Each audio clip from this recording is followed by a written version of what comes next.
Доктор Чарлз Стенлийн Библийн хичээлээр бэлтгэн хүргэдэг хамтдаа нэвтрүүлгийн энэ удаагийн дугаар эхэлж байна. Хүүхэд өвдөх, ажлаасаа халагдах, орон байраа алдах гэх мэт олон асуудлууд биднийг Бурханы өмнө тусламж ирэн өвдөх зөвтгөд хүргэдэг. Хэдийгээр бид амьдралын том жижиг гэлтгүй бүх асуудалдаа Бурханд хандаж залбирах учиртаж, ихэнхдээ бид дааж давшгүй нөхцөл байдалд орж байж л саяныг Бурханаас санж залбирч эхэлдэг. Эсвэргээрээ асуудал жижигхэн байх үед бид тэр зүйлийн төлөө Бурханд хандан залбирахыг яардаггүй. Тэгвэл өнөөдөр доктор Стенли бидэнд ийм сэтгэлгээ ямар аюултай болохыг сануулж байна. Ингэхдээ тэр бидэнд эзэнд зариулан гаргах хөвчлсөн цаг ямар чухал болохыг, үүнийг хойш тавих нь ямар хор хөнөөлтэй болохыг сануулж, залбиралгүй амьдрал биднээс ямар том төлөөсийг шаарддаг болохыг тайлбарлах болно. Ингээд хамтдаа доктор Стенли ярианд анхаарлаа хандуулцгаая.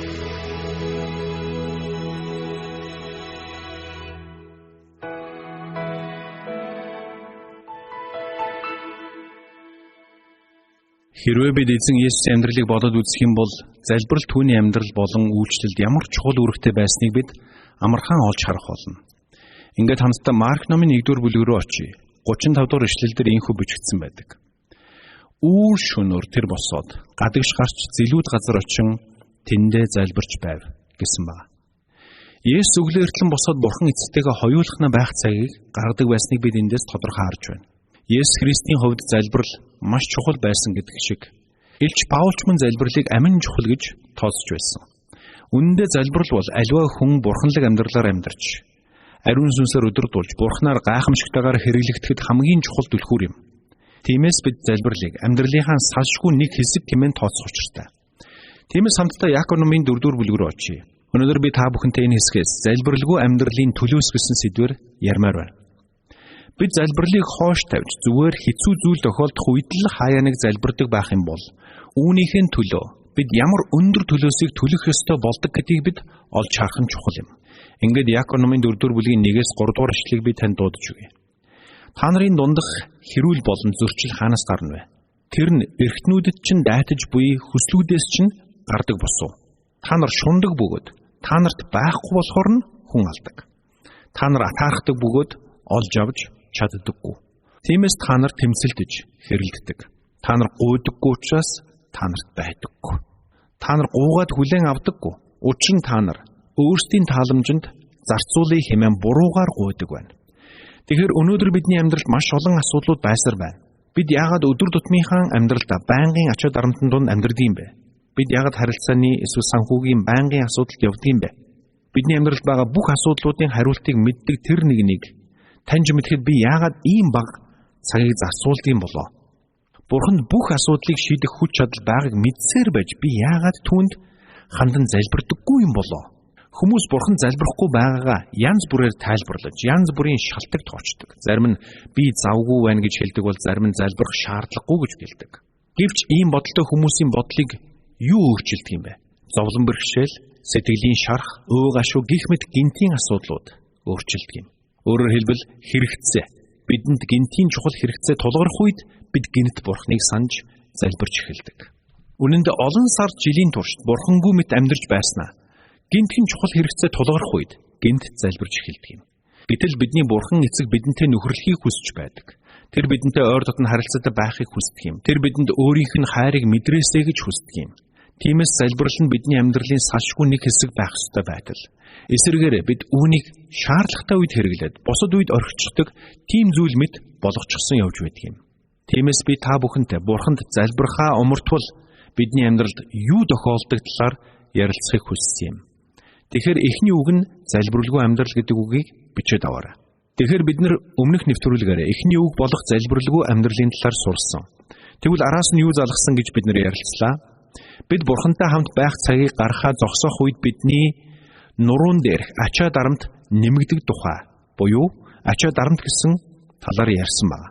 Үүндээ бид залбирахгүй байх үед бидний нуруунд дээрх ачаа дарамт хөнгөрдөггүй харин эсрэгээрээ нэмэгдсээр байдаг тухай ярьсан. Асуудлууд шийдэгдэж өгөхгүй. Сэтгэл зовоосон асуудлууд ар араасаа хөвөрдөг тухай ярьсан. Би танд дахин сануулъя. Дуул номын 55 дугаар бүлгийн 22-ыг эргээд гаргаад харъя. Ачаагаа эзэн даатах. Тэр чамааг түшин тэтгэнэ. Зөвхөн анхыг тэр хизэж зөвшөөрөхгүй гэсэн байна. Тиймээс бид нэг зүйлийг хатуу ойлгох хэрэгтэй. Бурхны хүүхдүүдтэй хандсан Бурхны төлөлгөө, зориг маш тодорхой. Тэр биднийг бүх ачаа дарамтаа түүнд өгөөсэй гэж хүсдэг. Тэр биднийг ачаа дарамтаа өөрсдөө үүрээд зүдрээд яваад байгаасай гэж хүсдэггүй. Тэр өөрөө бидний ачааг өдөр бүр үүрч, биднийг түшиж тэтгэн явдаг юм. Жил бүр, сар бүр гэж хэлээгүй. Өдөр бүр гэж бичигдсэн байгааг битгий мартаарай. Тэгвэл эхний үг нь юу байсан та санаж байна уу? Залбиралгүй амьдрал. Хоёр дахь үг нь ачаа дарамт. Гурав дахь нь ядрал, туйлдалт. Урт хугацаанд хүнд ачаа үүрсэн ямар ч хүн ядарч туйлдах нь гарцаагүй. Уг нь та бидэнд өглөө бүр Бурхны өмнө очиод эзэн минь энэ өдрийн ачаагаа таны өмнө тавьж байна. Хэмээн залбирах гайхамшигтай ёрол өгөгдсөн штэ. Гэтэл бид үүнийг хийхгүй байх үед өглөө бүр сэрээд нөгөө л хүнд ачаагаа өөр дээрээ үүрээд өдөржин алхасаар эцэст нь ядарч туйлддаг. Сэтгэл зүйн хувьд ч ядардаг. Бурхан минь би ийм байдалтай хэр удаан тэсэх ёстой юм бэ гэж бид асууж эхэлдэг. Цаашилбал бид махбодын хувьд ч ядардаг юм. Гэтэл Бурхан өөрийнхөө хүүхдүүдийг ингэж хүнд ачаа үүрээд ядраад туйлдаад яваасай гэж хүсдэггүй юм. Харин эсэргээр диавол буюу муу нэгэн бидний үргэлж ядарсан, туйлдсан, хямарсан, цөхөрсөн, завгүй байгаасай гэж хүсдэг юм. Учир нь тэр биднийг ийм байлгаж чадвал өөрийнхөө хүссэн зам руу амархан уруудах боломжтой болгох юм. Өнөөдөр бид хичнээн бурханлаг нэгэн байсан ч хамаагүй. Хэрвээ бид бурхантай хоёулахна байх цагийг гаргахаа зогсоох юм бол, бурхны үгийг уншиж тунгаахаа болох юм бол, бурхныг сонсож бурхантай нөхөрлөх цагийг гаргахаа зогсоох юм бол, энэ бидний нуруунд дээрх ачааг нэмэгдүүлж, улам бүр биднийг ядрааж, туйлдуулж эхлэх болно. Бид сэтгэл санаагаар туйлдж, ядарч эхэлнэ. Энэ нэргэд бидний бие махбодч нөлөөлж эхэлнэ гэсэн үг. Эцэст нь бид эрч хүчгүй, урам зориггүй нэгэн болж хувирдаг юм. Тэгэхээр эхний үг нь ямар үг байсан бэлээ? Залбиралгүй амьдрал байсан юм шүү. Мөн хоёр дахь нь үүнээс үүдээд ачаа дарамт ихсэн. Энэ ачаа дарамтнаас үүдэн ядралт, зүдрэлт бий болно. За тэгвэл дөрөв дэх үг нь юу байх вэ? Урам хугаралт. Бид урт удаан хугацааны туршид сэтгэл санааны хувьд, бие махбодын хувьд ядарч туйлдан явах үед энэ нь бидний урам зоригийг мохоодог юм. Эзэн минь энэ бүхэн хизээж бүтэхгүй юм байна гэж бид дуулддаг. Биднийг урам зориггүй болгоход юу хамгийн ихээр нөлөөлдөг вэ?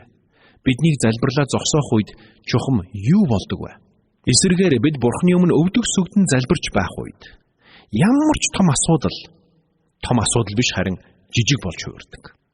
Гэтэл биднийг залбирлаа зогсоосон мөчөөс эхлэн тэр асуудал томорч эхэлдэг юм. Эцэст нь дааж давшгүй уул овоо мэт болж харагдаж эхэлдэг гэсэн үг. Яагаад тэр вэ? Яагаад гэвэл бид Бурхан эцэстээ анхаарлаа хандуулахын оронд асуудалд анхаарлаа хандуулж эхэлдэг юм. Гэтэл бид хэдий чинээ асуудалд анхаарлаа хандуулна. Тухайн асуудал төдий чинээ томорч харагдсаар байдаг юм.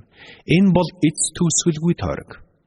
Бид тэрхүү ачаа дарамтыг хэдий чинээ удаан үүрнэ, төдий чинээ хүнд санагдах болно. Хэдий чинээ хүнд санагдан, төдий чинээ тэр ачаандаа анхаарлаа хандуулна. Хэдий чинээ анхаарлаа хандуулна, төдий чинээ том болж харагдах болно. Энэ тойрог тасралтгүй эргэлцээр эцэст нь бид цөхөрж ундаг юм.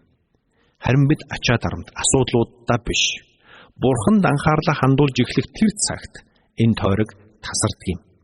Учир нь бидний амьдралд Бурхны дааж чадахгүй ачаа гэж үгүй. Тэр бидний нуруунд дээрх ачаагаа хэрхэн өргөхөө сайн мэддэг юм. Гэтэл бид анхаарлаа Бурханаас өөр зүйлд хандуулах үед бодилж цөхөрж эхэлдэг. Олон хүн би энэ асуудлыг яаж шийдэхээ мэдхэ болчихлоо. Би бүр цөхөрж гүйцээд байна гэж ярьдаг юм. Тэд яагаад ингэж ярьж байна вэ? Яагаад гэвэл тэдний урам хугарсан байна. Тэд цөхөрсөн байна гэсэн үг юм. Энэ нь биднийг айц түгшүүрт автомтгай болгодог юм. Үүнээс болоод бид жижигхэн асуудлыг ч маш айцтайгаар хүлээж авдаг болчихдог. Бурхан Мөсед Израилийн хүүхдүүдэд очиод би тэдний урд явах болно гэж хэл гэсэн ямар учиртай байв. Тэднийг урдаа байгаа асуудлаа биш, харин тэдний урд яваа Бурхан руу анхаарлаа хандуулаасай гэсэндээ юм. Тэд игээвчүүдэд биш, элсэн сүлд биш, харин Бурханд бүх анхаарлаа хандуулах учиртай байсан юм. Тийм учраас Бурхан тэдэнд өдрөөр үүлэн багнаар, шөнөөр галан багныг өгсөн юм. Үүлэн тэднийг өдрийн халуунд нарнаас халахлж байсан бол гал тэднийг шөнийн сэрүүнд дулаацуулан гэрэлтүүлж байсан юм. Үүгээрээ Бурхан тэдэнд юуг ойлгуулахыг хүссэн бэ? Үүгээрээ Бурхан тэдэнд та нарын харж байгаа үйл намайг төлөөлж байна. Та нарыг харж хамгаалж байгаа нэг нь би юм шүү. хэмээн сануулж байсан юм. Өөрөөр хэлбэл Бурхан тэдэнтэй хамт байгаагаа нүдэнд нь харагдах үйс байдлаар сануулж байсан гэсэн үг юм. Тэгвэл Бурхан бидний дотор ариун сүнсээ өгсөн мөн л бидэнд Бурханы оршихуйг сануулж байгаа хэрэг юм. Бурхан бол бидний амьдралыг тэтгэгч хүч гэдгийг бидэнд сануулахын тулд юм. Харин бид нуруунд дээрх ачаанаасаа салахгүй явсаар байх юм бол бид ядарч түйлдэж эхэлдэг. Улмаар ядарч түйлдсэн байдалтай явсаар эцэст нь урам хугарч зориг мохдог юм. Харин ийхүү урам хугарсан зориг мохсон үедээ бид диаволд маш амархан өргөдүүлдэг юм. Тэгээд цааш нь үзье. Урам хугарлтын араас юу залгадаг вэ? Эргэлзээ. Урам хугарлтыг үргэлж эргэлзээ дагаж явдаг юм. Эзэн минь надад ингэж санагдаж байна. Гэхдээ яг юу болоод байгааг би ерөөсөө ойлгохгүй байна гэж бид залбирдаг. Бид нөхцөл байдалтай өөртөө тэр бүхэл Бурханд эргэлзэж эхэлдэг юм. Харин бид Бурханд эргэлзэж эхэлсэн тэр мөчөөс өөрсдийгөө жинхэнэ аюулд оруулдаг юм. Хэрвээ хэн нэгэн надаас та юунаас хамгийн их айдаг вэ гэж асуувал би Бурханд эргэлзэхээс гэж хариулах болно. Энэ бол итгэлийн амьдралдаа миний хамгийн их айдаг зүйл. Учир нь Бурханд эргэлзээгүй итгэж байх үедээ бид ямар ч асуудлыг даван гарч чадна. Бурханы үгийг уншиж судлах үед бид юу хийх ёстойгоо маш тодорхой мэдэж чаддаг юм. Зарим үед Бурханы үгийг хүлээж авахдаа Бурхан минь миний эргэн тойронд байгаа нөхцөл байдлыг харуул энэ бүхэн бүтэх ямар ч боломжгүй мэт харагдаж байна шүү дээ гэж хэлэх үеуд надад зөндөө байсан. Бурхан минь та надад ингэж хэлснийг би мэдэж байна. Гэхдээ энэ бүхэн бүтлгүүтвэл яах болж байна гэж эргэлзэх үе надад байсан. Гэхдээ тэр бүрд Бурхан надаас чи харагдаж байгаа зүйлдээ итгэх үү эсвэл надад итгэх үү гэж асуудаг байсан юм. Бурханы авралаар миний амьдралын ямар ч асуудал дээр Бурхан хизээж бүтлгүүдэж байгаагүй. Надад бүтлгүүдэх зүйл олон гарч байсан. Гэхдээ Бурханд хизээж бүтлгүүдэж байгаагүй. Хэрвээ тэр амласан л бол амлалтаа сахих болно.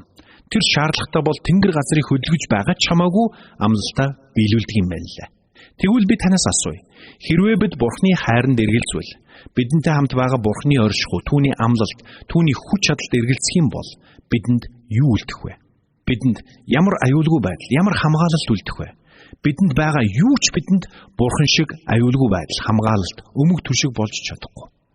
Биднийг нөхцөл боловсролгүйгээр хайрладаг, биднийг хэрэгцээтэй бүхнээр хангадаг, биднийг үргэлж хангадаг, бидэнтэй хамт алхдаг, ямар ч нөхцөл байдал донд бидэнтэй үргэлж хамт байдаг Бурхан эцэгтэй хамт байгаагаа мэдрэх шиг аюулгүй байдал гэж бидэнд огт үгүй. Найз минь, би нэг зүйлийг баттай хэлж чадна. Хэрвээ чи залбирлаа зогсоох юм бол чи эргэлзэж эхлэх болно. Чиний урам хугарах болно. Чи ядарч туйлдах болно. Чи маш их хүнд ачаа дарамтыг үүрч эхлэх болно. Таны амьдралд залбирал байхгүй болсон тэр мөчөөс эхлэн та үүнийг мэдэрч эхлэх болно. Эсвэргээрээ бид Бурхан эцэгтэй хандан залбирч эхлэх үед юу болдог вэ? Эргэлзээ сарнин алгуулдаг. Учир нь залбирал итгэл хоёр үргэлж хамт байдаг юм. Хамтдаа шинэ гэрээний Юда номроо очие л доо. 20 дугаар ишлэлээр инхүү хэлсэн байдаг. Хайртууд минь харин та нар хамгийн ариун итгэл дээрээ өөрсдийгөө сүндэрлүүлж ариун сүнсээр залбирэн гэж хэлсэн байна. Хэрвээ бид итгэлээ сүндэрлүүлэн босгон байгуулахыг хүсчил байгаа бол бид итгэлээрээ үйлдэл зогсохгүй. Бурханы үгийг уншиж, судлаж, Бурхан эцэгтэйгээ хамт байж, түүнийг сонсож, түүний үгийг дуулууртаа дагаж, түүний амлалтуудаас зуурдаг байх учиртай юм. Залбирал итгэл хоёрыг салгах боломжгүй гэдгийг та санаарай. Үүний нэгэн адил залбирлгүй амьдрал эргэлзээ хоёр салшгүй холбоотой юм. Учир нь залбирахгүй байх нь бидний дотор эргэлзээг төрүүлж, эргэлзээ тэр дорой бишч аажмаар бидний амьдралд шургалан орж ирдэг. Тэгэхээр залбирлгүй амьдрал биднийг ачаа дарамт руу, дарамт зүхрэл рүү, урам хугаралт руу, цаашлаад эргэлзээ рүү хөдөлдөг байна. Тийм учраас бидний фокус үргэлж Бурхан дээр байх учиртай юм. Харин бид эргэлзэж эхлэх үедээ юу болдог вэ? Эргэлзээнээс юу үүсдэг вэ? Төөрөгдөл бий болдог. Та төөрөгдөл гэдэг үгийг бичиж аваарай. Бурхан минь, та хаана байна вэ? Таны үгэнд юу гэж бичигдсэн байдгийг би мэднэ. Гэхдээ энэ тохиолдолд яг яах ёстойгоо би ойлгохгүй байна. Библи уншиж залбирх нь зөв гэдгийг би мэднэ. Гэхдээ би үүнийг хийсэн ч юу ч мэдрэхгүй байна. Надад юу тохиолдох нь энэ вэ? Та намайг орхисон гэж үү? Гэж бид гайхдаг. Энэ бол эргэлзээнээс үүдэлтэй төөрөгдөл юм. Бид Бурхантай ойр дотн харилцаатай байсан ч ямар нэгэн шалтгаанаар залбирлаа зогсоож Бурханд зориулан гаргах цагаа өөр зүйлд зориулж эхлэх юм бол яах вэ? Эхлээд бид ачаа дарамтыг мэдэрч эхэлнэ. Дараа нь ядарч түйлдэж эхэлнэ. Дараа нь урам зориггүй болно. Дараа нь Бурханд эргэлзэж эхэлнэ. Үүний дараа юу болдог вэ? Та надад байсан баяр хөөр хаашаа алга болчих вэ гэж гайхдаг. Бурханы үгийг сонсох дуртай, цуглаандаа явах дуртай, магтан дуулах дуртай байсан энэ амьдрал минь яагаад үгүй болчих вэ гэж гайхдаг. Үүнээс болоод олон итгэгчид төөрөгдөл давтаж, итгэлийн амьдралаар амьдрах ямар ч боломжгүй юм байна. Итгэлийн амьдрал гэдэг чинь бүтэхгүй юм байна гэсэн дүгнэлтэнд хүрдэг юм. Бид байдгаараа хичээсэн, би Библийг уншиж цуглаанд явсан. Гэвч энэ бүхэн юунд ч хүрэхсэнгүй. Энэ бүхэн ямар ч хэрэггүй байж гисэн дүгнэлтэнд хүрдэг юм. Үүнээс болоод олон итгэгчид зам алддаг. Сэтгэлд нь нийцэх зүйл багхгүй. Бүх зүйлд нь бусад хүмүүс л буруутай юм шиг хандаж эхэлдэг. Тэгвэл залбирлаа зогсоох үед бидэнд нүүрэлдэг асуудлын хамгийн сүүлийнхийг би танд хэлж өгье. Энэ бол сүрэл гэсэн үг. Учир нь бид төөрөгдөлд автаж Бурханаасаа холдон удах үедээ амьдралаа сүрэл рүү хөтлөж байдаг юм. Бурханы хүслийг зориудаар сурчход, Бурханы өмнө дуулуургүй амьдарчхад амжилтад хүрсэн хүн гэж нэг ч үгүй. Харин ч энэ бол сүрлийн эхлэл юм. Тэгэхээр бид Бурханд хандан хувьчилсан цаг гаргаж залбирхаа зогсоох үед бидний ачаа дарамт нэмэгдэж эхэлдэг. Бид ядарч түйлдэж эхэлдэг. Урам зориггүй болдог.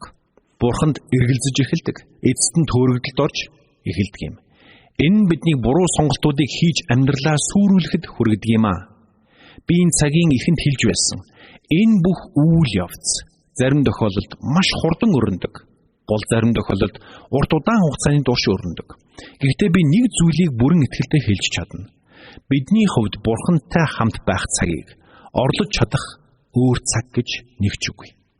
Бурханыг хайрлаж, Бурханыг сонсож, түүнтэй ярилцаж, түүний үн цэнтэй үгийг уншиж судлахаас илүү дээр зүйл гэж бидний амьдралд үгүй. Заримдаа залуу пасторууд над дээр ирээд асуудаг. Та надад туршлагатай пастрын хувьд зөвлөгөө өгөөч. Таныг хамгийн чухал гэсэн нэг зүйлийг зөвлөөч гэвэл та надад юу гэж хэлэх вэ гэж тэд асуудаг. Тэд надаас ямар нэгэн агуу гайхамшигтай санааг хэлэх байхаа гэж хүлээдэг.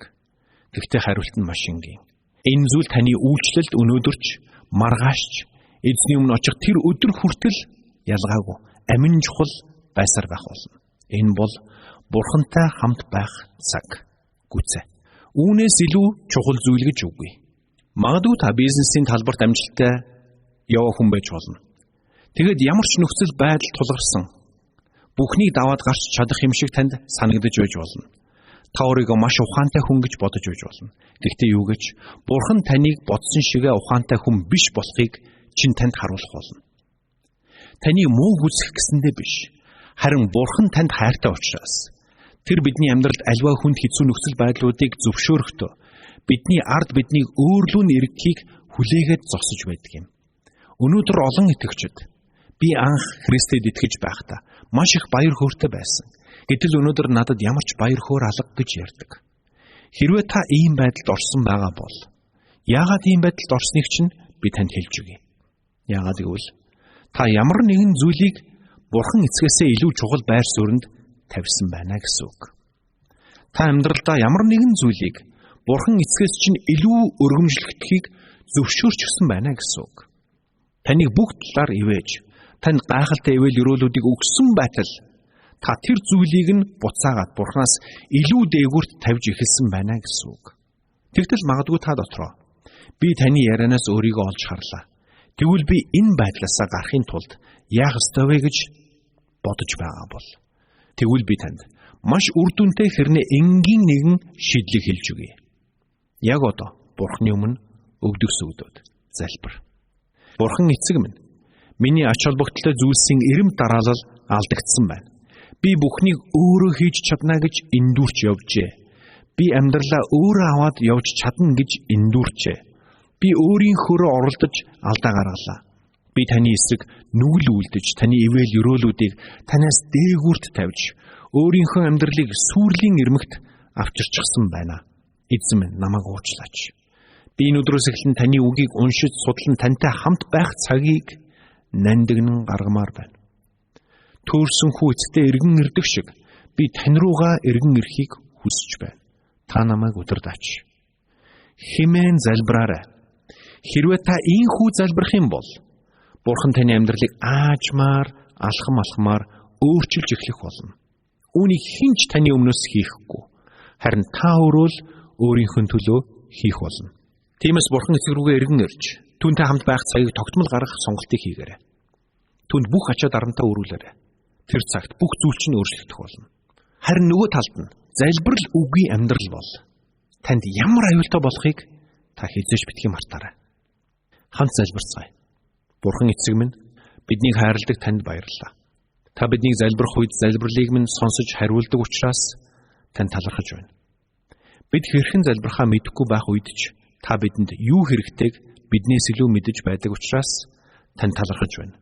Тиймээс Бурхан эцэг минь, танд итгэж, таны хүүхдүүд болсон хэрнээ танаас өөрийн мэдлгүүгээр алсран холдсон тэр хүмүүсийн төлөө би залбирч байна. Тэд тантай ойр дотн харилцаагаа эргүүлэн сэргээхийн төлөө би залбирч байна. Гууж байна. Гим нүглээс болоод, таны өмнө дуулуургүй байснаасаа болоод, энэ дэлхийн замаар алхаж, танаас холдсон тэр бүх хүний төлөө залбирэн гууж байна. Ариун сүнс Бурхан минь, та яг одоо тэдний зүрхэнд хүрч, гимшил өөд дуудаж өгөөч. Тинхүү тэднийг Бурхан эцэг рүүгээ эргэж, залбирал дотроос Бурхан эцэгтэйгээ эргэн нөхөрлөхөд нь та туслаач. Энэ бүгдийг Есүсийн нэрээр залбирч байна. Амен. Итгэгчид бид залбирлаа зогсоох үед ямар аюултай үр дагавар үүсдэг болохыг доктор Стенли өнөөдөр сануулж байна. Тиймээс хэрвээ бид Бурхан эзнээсээ холдсон бол яаралтай түүн рүү даруугаар эргэж, түүнийг эрен хайж, түүнд залбирч, түүнийг сонсох нь чухал байна. Тэр цагт бид хүнд ачаа дарамтаасаа салж, бие махбод, сүнс, санаа бодлоо жинхэнэ амралтыг олох болно. Доктор Стенли бидэнд залбирал болон Бурханы үг үргэлж хамт байдаг гэж сургасныг санаж, дуурал 119-т бичигдсэн гайхалтай үгсээр өнөөдрийн цагийг өндөрлүүлцгээе. Хамтдаа дуурал 119-ийн 1-7-г уншъя. Явдал үйл нь гим зэмгүй агаад эзний хуулиар явагсад юутай ёроолтой вэ? Түүний гэрчлэлүүдийг сахин, түүнийг бүхий л зүрхээрээ хайгсад юутай ёроолтой вэ? Шудраг бусыг эс үлдэн, түүний замаар явна.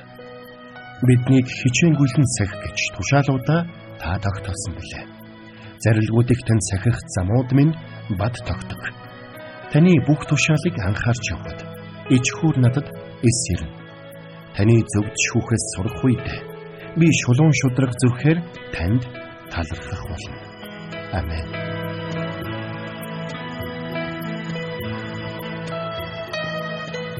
Бурханд тэмүүлсэн сэтгэл хүмүүсийг энэрх зүрхээр амьдрахад туслах номлогч доктор Чарлз Стенлигийн хамттай нэвтрүүлэг сонсогч танд хүрэлээ. Нэвтрүүлгийг дахин сонсохыг хүсвэл Итгэл радио.com-оор зочлоорой. Бидэнтэй холбогдохыг хүсвэл 8085 99 тэгтэг дугаард хандаарай.